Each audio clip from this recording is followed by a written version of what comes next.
Have you ever tried to add functionality to your application only to hit a wall with connecting actions? It can be really frustrating, right? If that sounds like you, stick around because today we're diving into how to connect a QAction to a function in PyQt. I totally get it. You want your application to respond to user actions seamlessly, and when it doesn't, it can feel like you're stuck in quicksand. You're definitely not alone in this struggle. Many developers face similar challenges.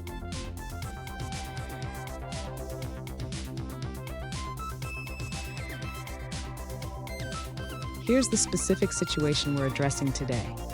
A user recently asked, how do I execute a function when clicking the Exit QAction in my tray icon menu? This is a common scenario, and if you found yourself in a similar position, let's work through it together. So what's the issue here?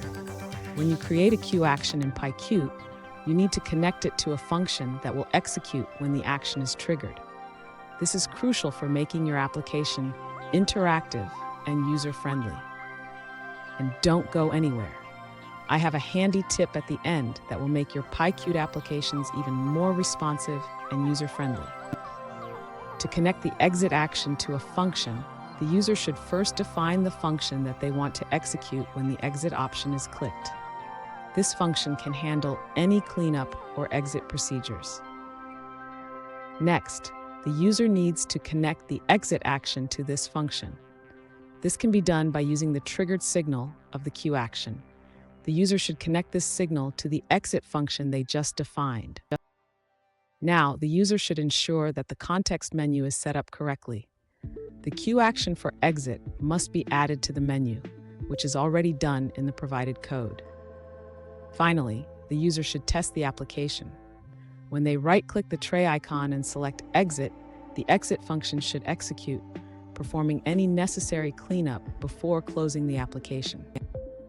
Fun fact, did you know that the first graphical user interfaces were developed in the 1970s? It's amazing how far we've come in making applications user-friendly. Now let's look at the answers provided by other users.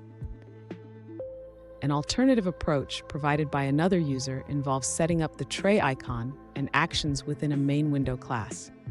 They create a QSystem tray icon and set its icon and tooltip. Then they define actions for showing, hiding, and exiting the application, connecting these actions to specific handler methods. Here's that handy tip I promised. Always remember to test your QAction connections thoroughly. A small oversight can lead to frustrating user experiences. And there you have it. You should now be able to connect your QAction to a function seamlessly. Remember, testing is key to a smooth user experience. If you found this video helpful, please subscribe for more tips and tricks on PyQt development.